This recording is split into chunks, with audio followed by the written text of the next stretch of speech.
guys are going to come out with some special surprises. So with no further ado, I'd like to introduce William Regal.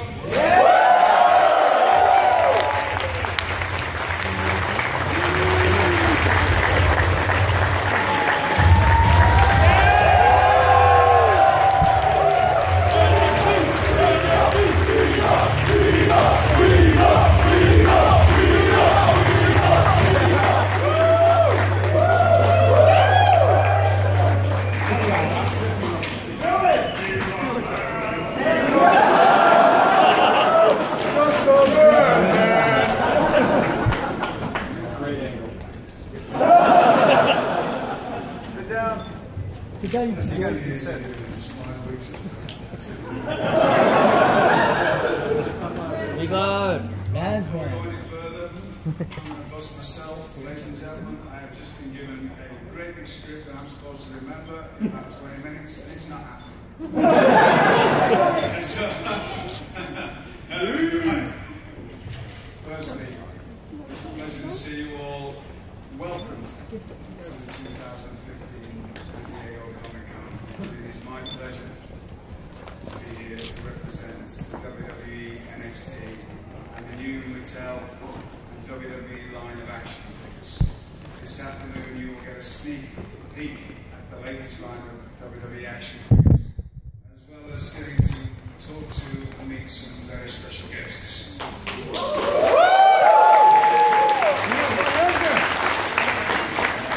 Owens,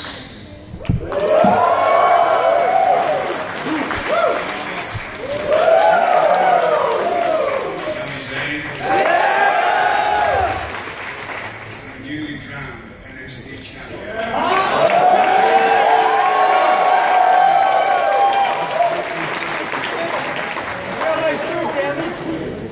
This year's theme is NXT, where the future is not only bright, the future is here.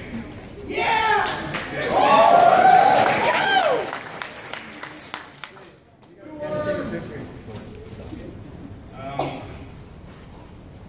Excuse me, I'm sorry. Right, let's get started. First, it is my pleasure to introduce to you the extremely talented designers from Mattel, who are responsible for the astonishingly detailed figures. Please welcome Lisa and Bill.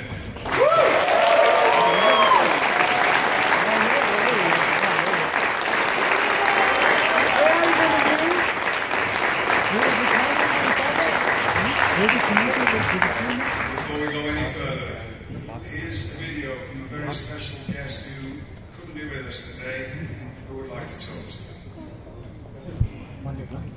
Hello, Champion Seth Rollins, and I want to apologize to you for not being there today.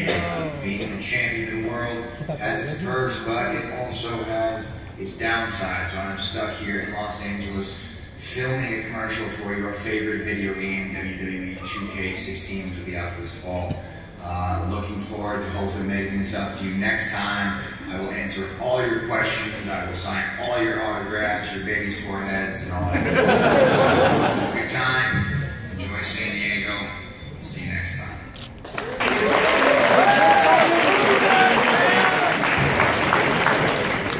The next guest is a man who made an incredible impact on his first night in the WWE. Yeah! His first match on Monday Night Raw, he defeated the one and only John Cena. NXT champion Kevin Owens.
NXT. My friend Sami Zayn.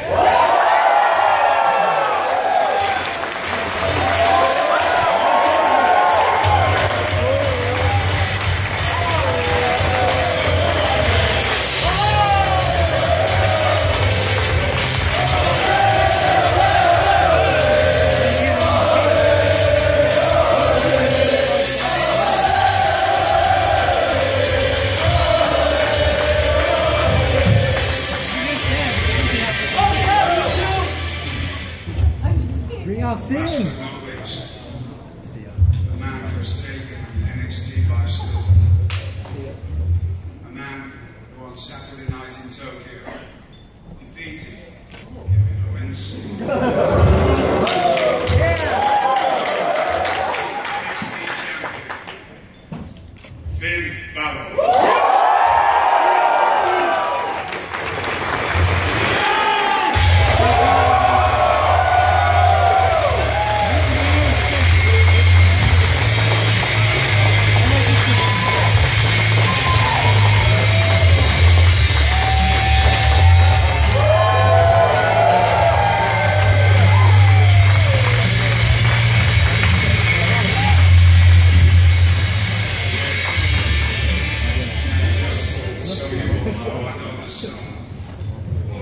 Tension between a few people.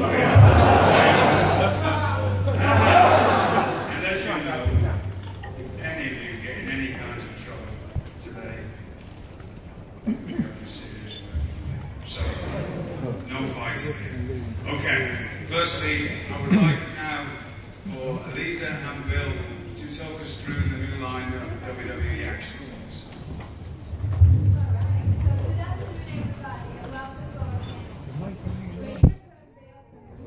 Stuff we've been working on.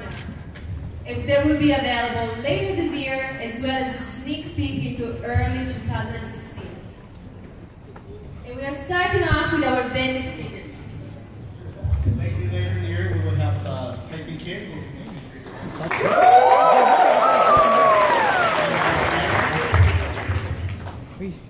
Xavier Woods in New Day attire.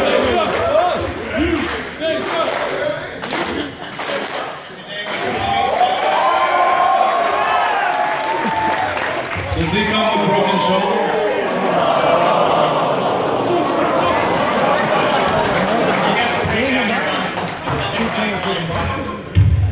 And Sting, the first ever basic Sting action figure.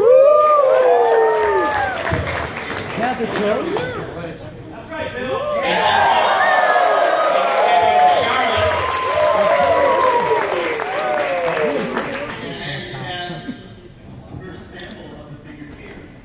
Does it do the figure eight? Speechless. I'm having a pinch me moment right now.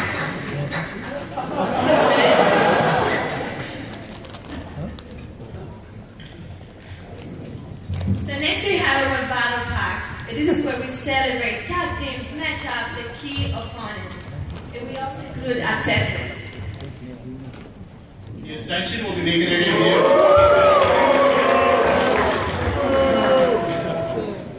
Along with J.J. Security. And also the Hollow Twin.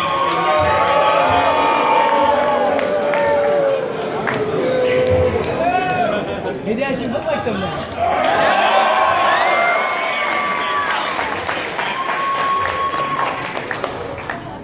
Hey, what's wrong with me? Okay, here we have our elite figures. Those are our premium deluxe figures with tons of articulations and lots of decorations and accessories as well. So the Miz will be part of this collection. They're going to make accessories down to the shades. Can I get those real Dean Malenko. And Stephanie McMahon is also debuting will be Adam Rose. Nacho Man Manny.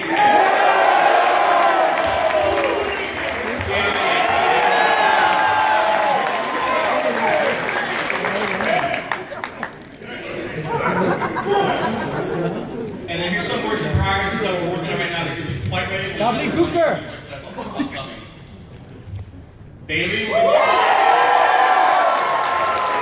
then with Sheamus,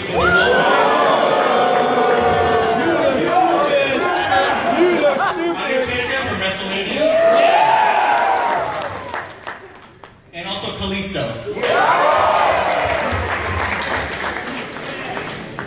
And someone else to make everything really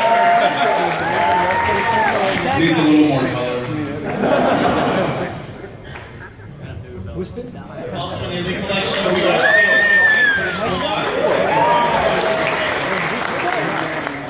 and the Godfather.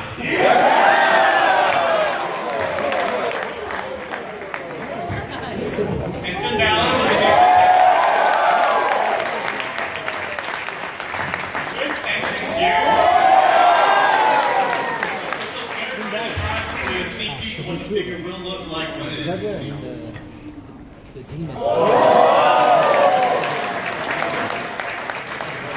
Alright, you don't have to buy that to get that. And also we are working on Sami Zayn.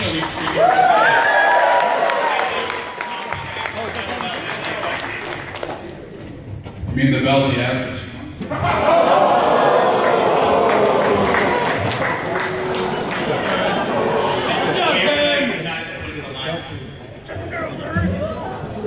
Now we've been a little skeptical this year about the fourth defining moment this year. Now we can finally announce it. It will be The Undertaker from 1999. I get a chance to buy this figure, so now anyone that wants this figure will have a chance to get it later in the year. And then come next year, and then come WrestleMania will be Sting.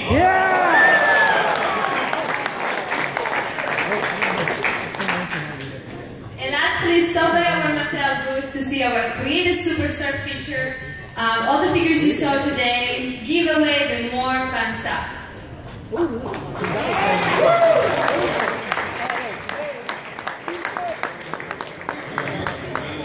Thanks for mine.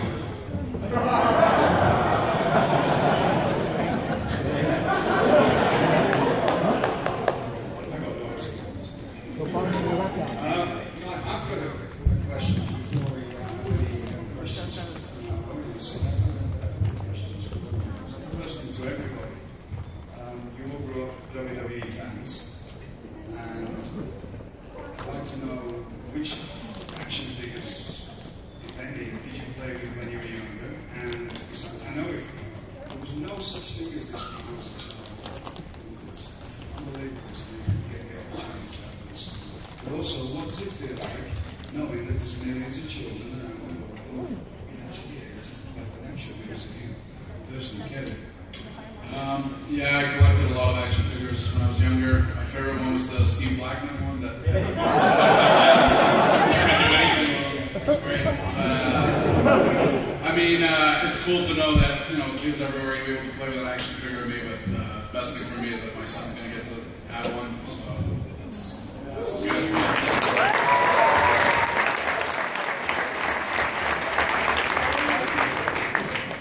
I think the $1 Million Man, they had these stuffed like doll wrestlers when I was a kid growing up. Wrestle Buddy! $1 Million Man, my dad, Macho Man, and I think a Sting one, but I think those are my favorite. And to know that I have an action figure, it's crazy. Like, you asked me 3 years ago, I would have never thought I would be sitting at a panel with Kevin Owens, Sami Zayn, and Finn Bàlor, so I'm honored and I'm super pumped. Thank you.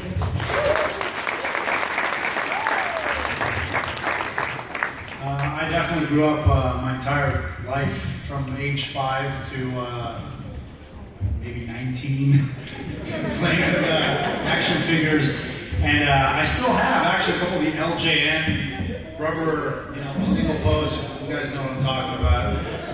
Macho Man, Hulk Hogan are still at my house. King Kong Bundy was great because he had this stance that Hogan just fit perfectly in his arms for a power slam. And then, in the later years, I collected them, and it's pretty amazing to have one now. It goes without saying, it's kind of like living the dream. But when I first started actually wrestling, which is why I'm saying I played them until I was 19, is I would actually be lying around my house because my younger brothers would still have them. So sometimes I'd just pick them up and kind of come up with new wrestling moves with these figures. So even, you know, as a wrestler, I think you can still kind of, you know, stimulate your creative juices with these toys. So, I don't know. It's cool.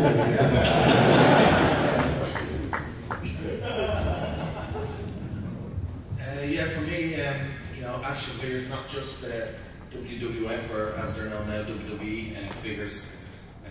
I was a huge G.I. Joe collector, and you know, I used to have all the G.I. Joe whole collection. And of course, anyone who's seen the little documentary piece NXT done, they know I'm a big fan of Lego too. But obviously, my favourite action figure of the WWE series was Vince McMahon in his grey suit. because I used to be his boss, but now the roles are drastically changed.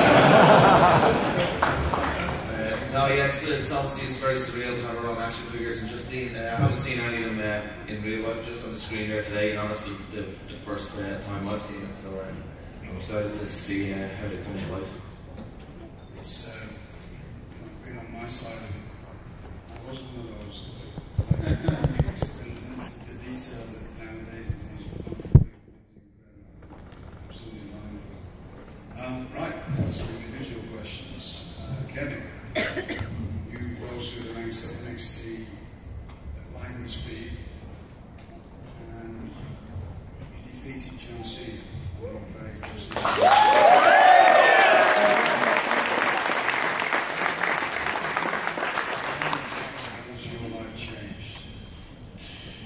Well, mainly, the best thing about it is now that when my son walks around the house in a John Cena t-shirt, I could tell him that I beat him.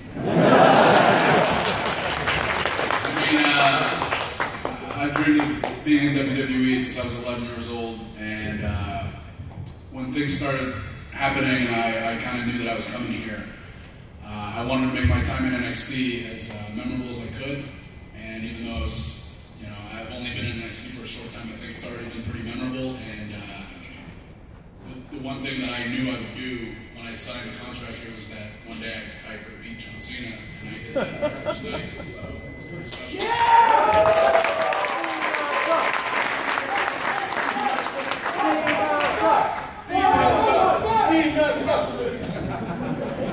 In 10 years' time. My legacy in 10 years' time? I mean, it's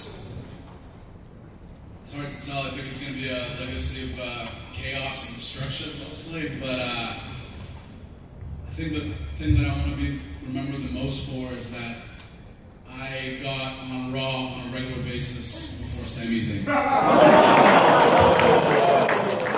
I've been here a year and a half after he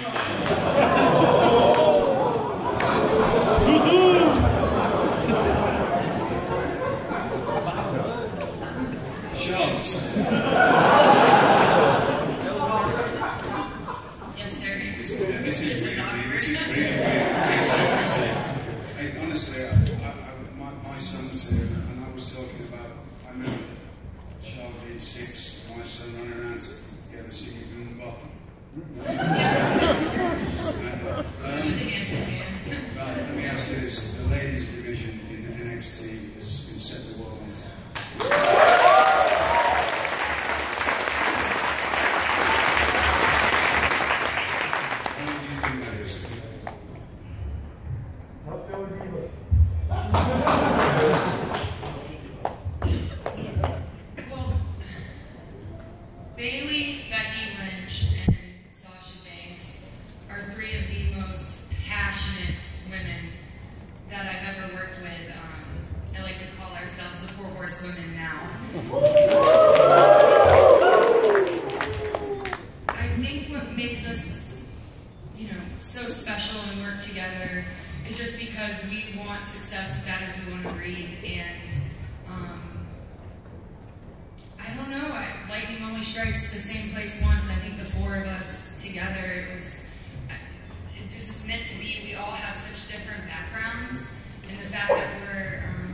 all in NXT now together at the same time, it's, I don't know, it's unbelievable. Even having Sarah Del Rey, I think is one of the,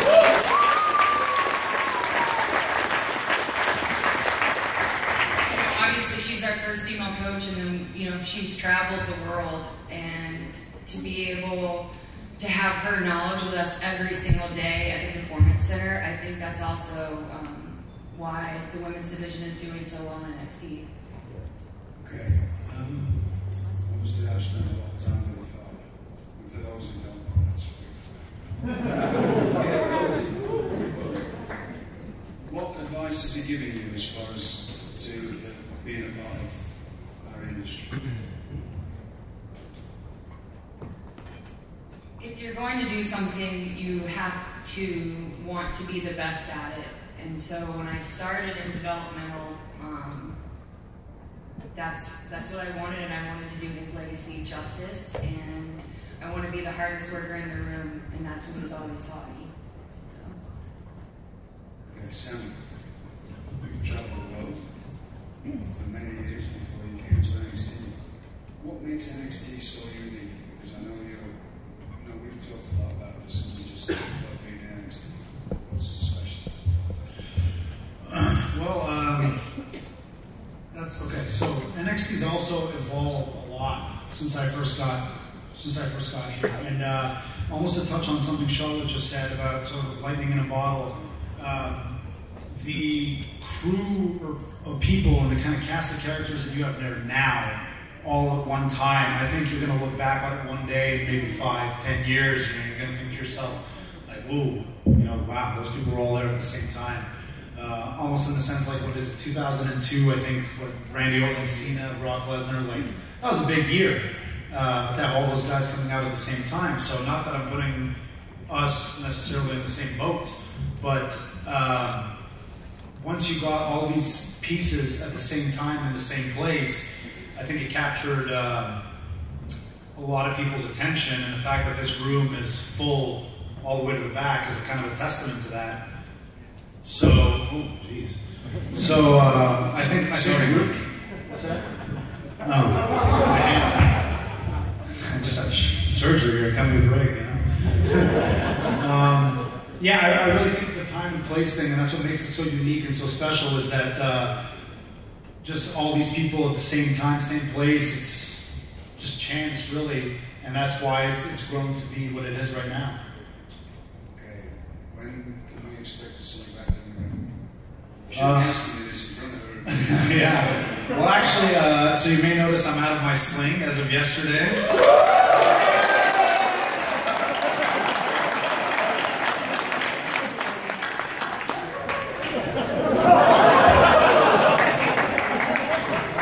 And I really wish I could give you and everyone else here a time, a place, a date that I'll be back, but I really don't know. These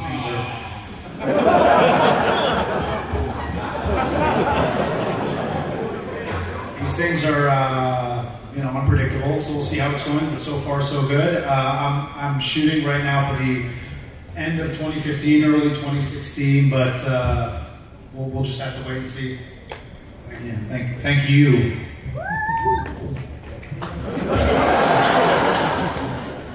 That was supposed to somehow be directed at him, I don't know. Sorry.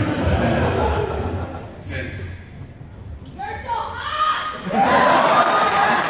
Thank you, Jay. I get it all the time.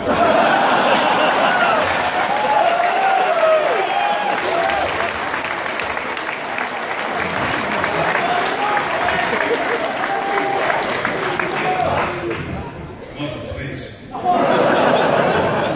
around the outside. Anyway. Finn, explain to me and everybody here what goes on in your mind as far as the demon. Well, first of all, I'd like to take this opportunity to wish my very good friend a very speedy recovery. What a guy. What a guy. No, I think for me, I'm normally quite a shy, kind of introverted person.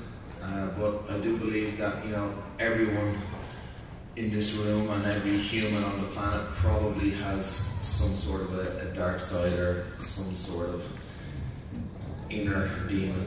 And for me, my way with the demon paint is my way of expressing it better. It just helps the kind of my inner self-confidence flow out easier.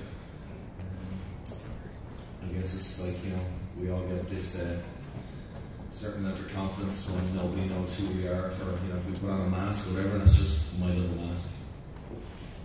Okay, what does it feel like to you to represent NXT as its new champion? Well, similar like Sami was saying, definitely seems like we've captured lightning in a bottle at NXT. All the places over, all the pieces of the puzzle kind of fell into place over the last year. You know, myself and Kevin and Hideo coming in at the same time. You know, joining our, you know, lifelong friends in Sami Zayn and Adrian now, and you know, a solid supporting crew as well. Enzo Mori, Colin Cassidy, and the incredible ladies division as well. So it's just to be at the forefront of kind of cutting edge wrestling and to be the champion representing the brand. And it is a brand now. It's not developed now. It is definitely its own brand, and we're creating something that I think in the future people will probably look back at this time in the same way that we look back at like the ECW days of wrestling.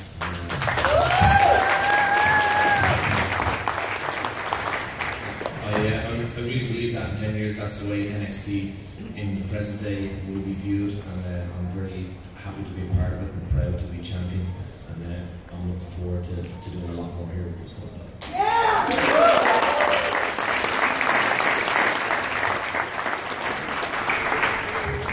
Before we go any further, I have something very special to announce to you.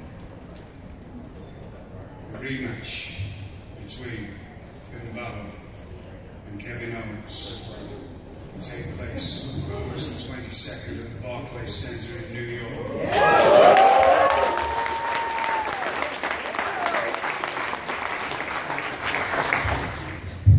NXT TakeOver Brooklyn, and it will be live on the WWE. Kevin, would you care to comment? Yeah, enjoy the titles, you know. Then you can go back with Sami and lick your little wounds together.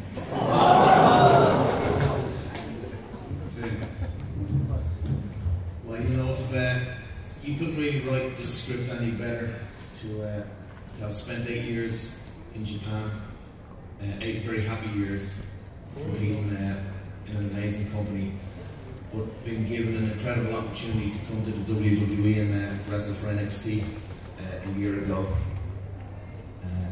It was an opportunity I couldn't turn down, and to return to Japan less than a year later to challenge for the NXT Championship and win it in a place that became a second home for me was it literally is like a fairy tale. It wasn't like a dream come true, it was literally like a fairy tale, and I took a great deal of pleasure beating Kevin Owens in Tokyo.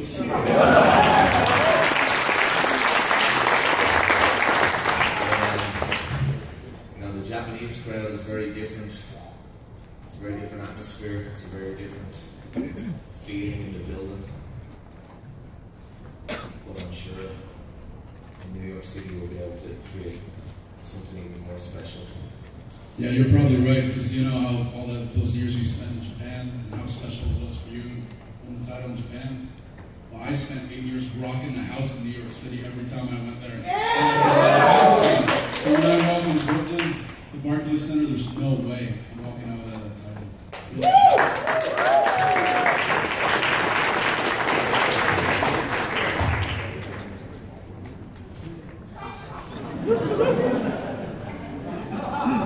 Yes. I'm just going to. I get to, at the end of the day, in 100 years' time, I'll be the one who everybody thinks I'll put all this together.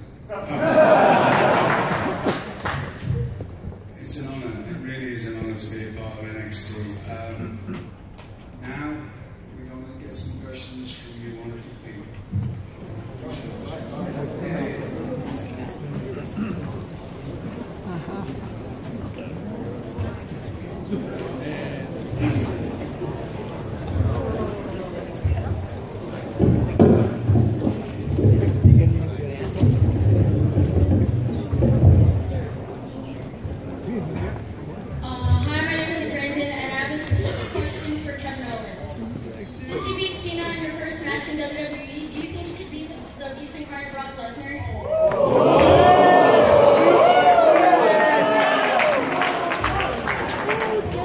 You know what? It is a good question. And I'm a pretty confident person, but I don't know if I can beat him, but I'm sure we'll find out soon enough, and it's going to be sure as hell fun trying.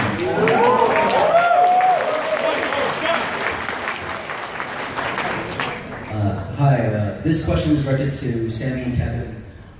The very first live wrestling event I've ever been to was 2013, Reseda, California. And,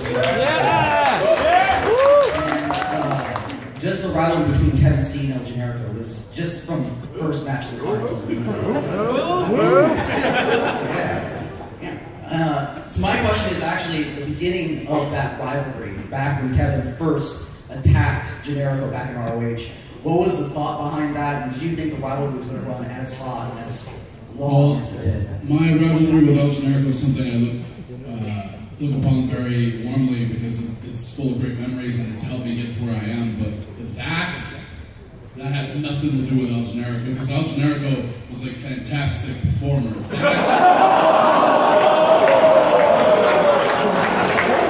That's got nothing to do with that.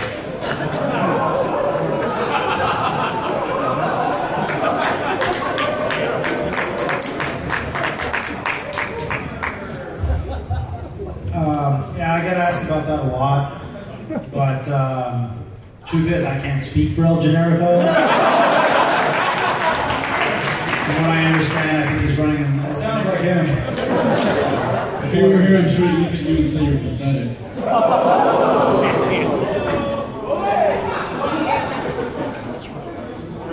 Anywho. But, you know, I think, to answer your question, I think the fact that Kevin and I have been at both ends as friends and enemies at various times in our career has definitely helped get us to where it has, and I know for a fact that it's definitely a huge part of the reason why Kevin's here to begin with. Yeah.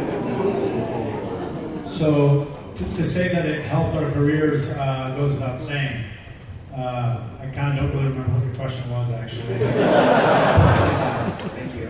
Okay. I hope that helped. Kevin, I got a question for you. Why do you make the part on the pop-up powerbomb your finishing move?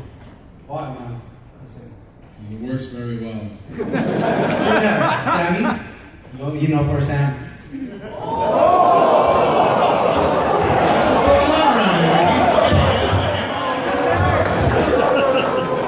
Just sit down, all right? I think we were following that up. So I think everybody on the panel and everybody in this room probably has, you know, a match that made them fall in love with wrestling. And I'm more curious to hear from you guys, not what that match was, but what the match was that made you think, okay, I want to do that. Because not everybody in here watched wrestling and watched that one match and thought, okay, I need to be in the ring, but clearly you guys did. Yeah, my one was very definitive. Actually, it was SummerSlam '95, and it was Hikushi versus 1-2-3 Kid. That was kind of the time of the land of the giants, and they were, you know, they're big guys, but you know they were kind of smaller for that time, and you know I was like whatever, I can't remember, maybe 10 years old playing my Legos, going like, I'm gonna say no, I'm gonna do this. It's very hard for me to pick out one particular match because I think it's always kind of been, always been there. Always, just always there. But I can give you a very obscure answer in the sense that the first independent wrestling show I ever went to was the first time I remember saying like, okay, I want to do that in that ring in front of these people. Not just like WWE, which is obviously always the end goal. And it was something I always kind of wanted to be since I was 5, but it was the first independent match I ever saw, which was with two terrible wrestlers named Carl Excel LeDuc and Face of Death. But it was just the first time I was that close, like it was an independent show, and there was no guardrails, and it was right up against the ring, and these two guys are just beating the tar out of each other right in front of me, and I remember just, I have to be here in this ring in front of these people, which I ended up doing actually. So, but I mean, that's kind of an obscure answer, but that's the only one definitive thing I can think of. My journey, I guess, was a little different, or in how I got to NXT. I didn't grow up ever thinking that I was going to be in WWE. I played volleyball in college, and that was my dream. So when I got done with that, I was personal training, and I was extremely, extremely close to my little brother. And being here was his dream. So it wasn't one match or a specific wrestler. It was the passion my little brother had to carry on my dad's legacy. But then once I got to NXT and learned about this whole other world about independent wrestling, and then meeting Sasha, Becky, and Bayley, that's how I think I grew wanting to be a part of this, spectacular thing that has grown to be what NXT is today. So definitely it was just my little brother.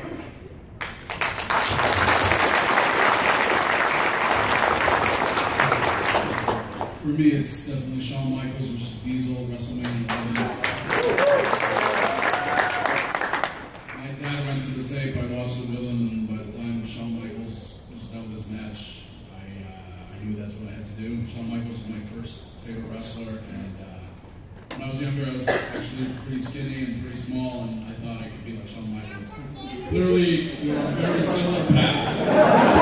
But, that'd be the match. And for the record, mine was the first time I saw NXT TakeOver, watching Sami versus Tyler Breeze, and then Charlotte versus Natalia. And after that, I was like, okay, I want to do that. Good luck. Salute. Congratulations on the win. Winning in your second home, very important moment for you, very special moment to you. So this goes up to the Montrealers here. So 2009 was the last time Montreal's had a pay-per-view. 2006 the last time Toronto had a pay-per-view. Me as a Canadian, very nice, chip on the shoulder all times though. So when's the next time there's going to be a pay-per-view? Really want to see it. Tired of going to Buffalo all the time to watch WWE wrestling. So that's my question. Very short. Go ahead. Well, I don't know. I have no idea. I don't know, but I think perhaps I'm going to headline it. No, the Divas are.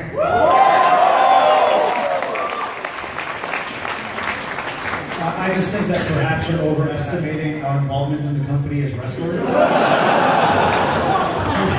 We don't book the towns, unfortunately.